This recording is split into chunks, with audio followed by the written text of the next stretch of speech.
Hey, welcome back again. We've been looking through our files trying to find some other preachers to share their testimonies with you.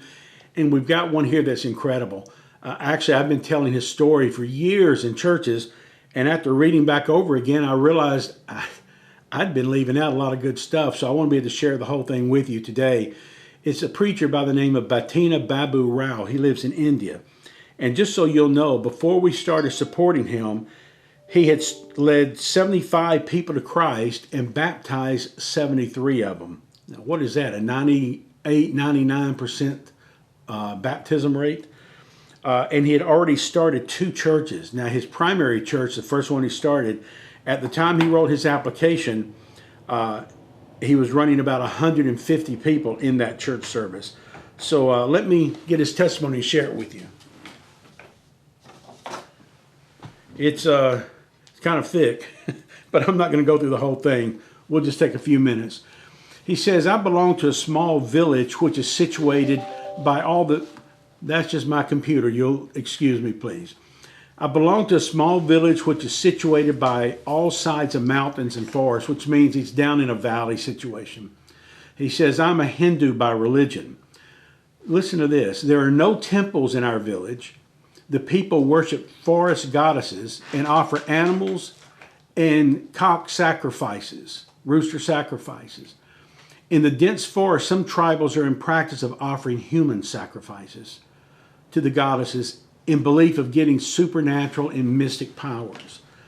Many times they'll sacrifice a child because a husband and wife are unable to have children. And the witch doctor will tell them that the gods or the goddesses will allow them to have a child if they will sacrifice a child to that god. So they'll go out and kidnap a small child, entice them some way, and then at night take him out in the forest or take him by a river and sacrifice them, hoping to get pregnant later. This is the kind of upbringing he comes from. He said, I'm a tribesman. Our main occupation is hunting. I used to hunt small animals and birds and walk a long distance to reach the nearby town and sell the birds and also mutton of small animals. And really by that, he's talking about selling young animals that haven't hardened up yet. I'm a good shooter, he says. I am neither having a gun or a rifle. I use only a bow and arrows.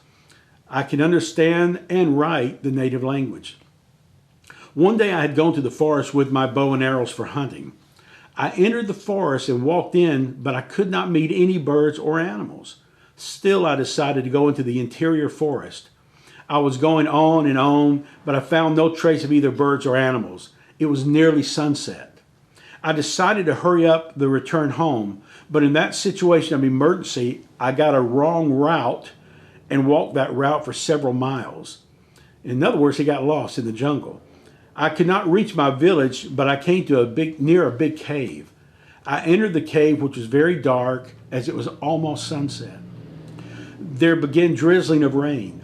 It was a dilemma for me whether to walk in the forest in the darkness or to wait myself in the dark cave.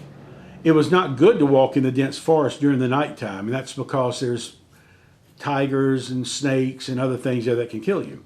He says, so I decided to be in the cave, or to stay in the cave. I gathered some fuel and hid it with fire and sat there the whole night without food and without sleep. In other words, he got some dry sticks, he lit a fire, and he sat in the entrance of the cave all night, afraid to go to sleep because of what might happen to him. Then he writes, the next morning before my departure from the cave, I wished to see the entire cave, which was big and ancient. Yeah. I guess all caves are ancient. When I was walking in the cave, I saw many skulls and bones, and also writings on the wall, which was full of pictures of many men. Suddenly, I saw 3 skeletons with worn-out clothes. It was really a terrible scene, and I feared terribly. I observed some metal chains and bracelets around the necks and arms. I also found 2 old and rusted rifles, bullets, coins, and a small bag.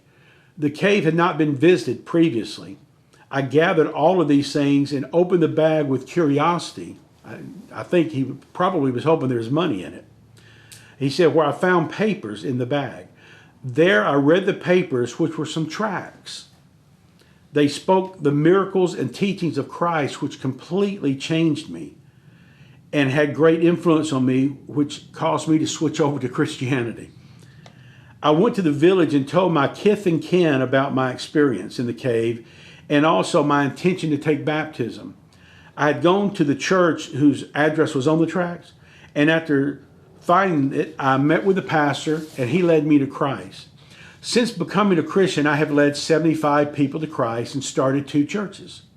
I'm training others for the ministry, and I'm a pastor in the tribal areas. I do not work any secular jobs and depend solely upon the offerings of the people who are with me. Sometimes I won't eat because there is no money for food. Now and then the people in the tribal area give food grains to me, and your financial help will be a considerable blessing to me in my ministry. Now I want to share with you what he's done since we began his support, which has only been a few years, maybe 7 or 8 years. Since we began supporting him, he has led 1,233 tribal people to Christ. These are people who are worshiping sticks and stones, gods and goddesses, and sacrificing animals and children to Christ. They're now worshiping Christ. I've baptized 1,008 of them. That's some 90%, probably 85%. He has evangelized 74 of his tribal villages and planted 46 new churches. All that from a man who lives in a mud house on a dirt floor with walls made of bamboo and a roof of palm branches. That's the kind of work these guys are doing. Starting churches, evangelizing villages, training men for the ministry, and all they need is, well, really they need nothing. But it's our privilege to help them be able to do even more by supporting them a little bit so they can be full-time in the ministry. $5,000 a month? No. $50 a month. So if you're interested in helping Batina Babu Rao, his number is 255. Look forward to hearing from you. Thanks so much.